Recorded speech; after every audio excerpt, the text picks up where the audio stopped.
This KISD Coaches Show is supported by Coach Henderson Sports Photography, Modern Appliance, Killeen Veterinary Clinic, Denali Roofing, CChelle Visuals, and Cloud Real Estate.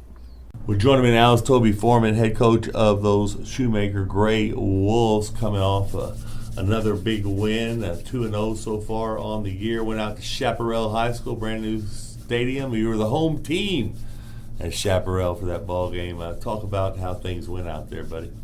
Well, I thought it went pretty good. We came in with a assignment that we're going to play mistake-free football, as mistake-free as we could, and we're going to play a little tempo early on offense, and then defensively not give up the big plays. And I feel like we did all three.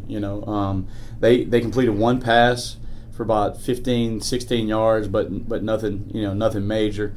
And we were able to contain that offense, which is not easy to do. So, kudos to our kids. We were able to rest a lot of guys after the half and then play a lot of guys in the second half. Everybody on the roster got in. Well, that's always good. That's always good to get some kids some playing time, because you never know when somebody's going to go down. You got to pat them on the back and say, get out there. You know the job. You know your assignment. So get ready to go. So you got this week to practice for Midlothian, another district opponent already. Short non-district season, 9 teams in the district, so 8 games on your schedule in district play, and that's pretty tough right there. We talked about it last night or earlier this week on the show that we had at Raising Cane's, but thanks for coming out again for that. That was wonderful. Had a lot of people watching, a lot of people interacting with us, of course, and you go from playing a Chaparral team, which is building, and how do you keep the kids from getting too excited about that big victory, or do you want them really excited going into Midlothian? Well, we want them fired up, but we don't want them overconfident. I mean, by no means there's not much of a comparison between where Chaparral's program is right now, where Midlothian's program is. And it's it's the second phase of the season. I mean, the first phase is a non-district in the scrimmage, and the second phase is district play. And if we take care of business there, it'll be a third phase, which will be playoffs. And so the kids know that. Record 0-0, we're starting over, and that's where we're at. But Midlothian is well coached. Coach Wendell does a good job, and we played him actually in 18 and 19, and he swept us both years, 2-0 against us. And so they have a tough offense out of the flex bone, in the gun, running the veer, running the midline, bug sweep. They make it very difficult for you with all the mixed direction and option responsibility that you have to play on defense. So it'll be a tough challenge for us, but we, like I said, I feel good about where our kids' focus is and where we're going to be on Friday. So they line up offensively, then the defense has to set their plate. Do you got a player on the field that sets that defense? Does that come from the sidelines? What happens there? We signal it in, and then we have a linebacker and a safety there in charge of relaying that to the rest of the team. So then move as they have to. Yeah, exactly. I mean, they do tempo some, up tempo a little. If they're mashing you, they'll just keep running the same play until you stop it. So I only got 3 timeouts, so I got to be smart with them. Hopefully I don't have to burn them for that. But like I said, they do a really good job. They're very well coached, and they got some standouts on both the offense and the defense side of the ball. They're going to be a problem if we don't bow up and take care of that. We talked about it on the show the other night. Your team is young. Young team, and they're playing really well right now. You got to feel good about that. Well, we're young on the offense side of the ball. We're old on the defense side of the ball, but I do feel good about where we are right now. You always feel good when you're 2-0, but sometimes it can be misleading because sometimes you win games and you feel like kids maybe get a little overconfident and whatnot. We have by far not played perfect this season, so it's going to take.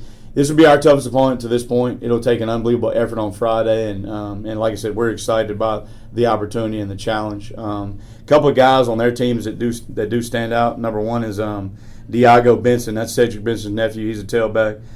Jordan Richburg, senior. He's another running back, wing back. They have 2 quarterbacks. One of them, Chad Rangel, and Drew Wendell. Both those guys do a really, really good job, on the offense side of the ball. As far as receivers go, Bryant Westco, He's a junior receiver, does a really, really good job. And then you get on the defense side of the ball, their front is really good. Number 99, Cade Tompkins, he's a nose guard. Number 94, Bryce Starlin, he's a defensive tackle. And then number 44, Braden Smith, plays both ways. He's a D tackle and D end. Those guys, you have to account for them because they do a really, really good job up front of dominating, the line of scrimmage. I can tell you've been doing a little bit of film study. How important is film study? A lot. I mean, it's extremely important. Our kids know that, that's what we do, day in and day out. We're going to watch film, and we're going to prepare that way. And as coaches, we watch film all weekend, and I started probably – the game was over at 10:30. I probably had video in front of me by 12:30 that, this and Saturday morning, getting ready for this thing because, it just hits a little different when it's a district opponent and, you're not as familiar with them as – of course, we weren't familiar with Chaparral either, but not as familiar with them as so like a San Angelo Central or another Killeen school or or even the Belton and Cove schools, the schools we've been playing, year in year out. Yeah. Exactly. Yeah, Midlothian, of course, like you said, a good school, two high school town now. Remember when it was just a 3A? It seems like every time we get an opponent, I can remember when they were a 3A team or smaller and how these areas have really, really just exploded like they have. And Midlothian, one of them. What's the game plan going in? Score more points than they do. I know that part already. The game plan is, try to control the line of scrimmage. You got to play a really good assignment football on defense.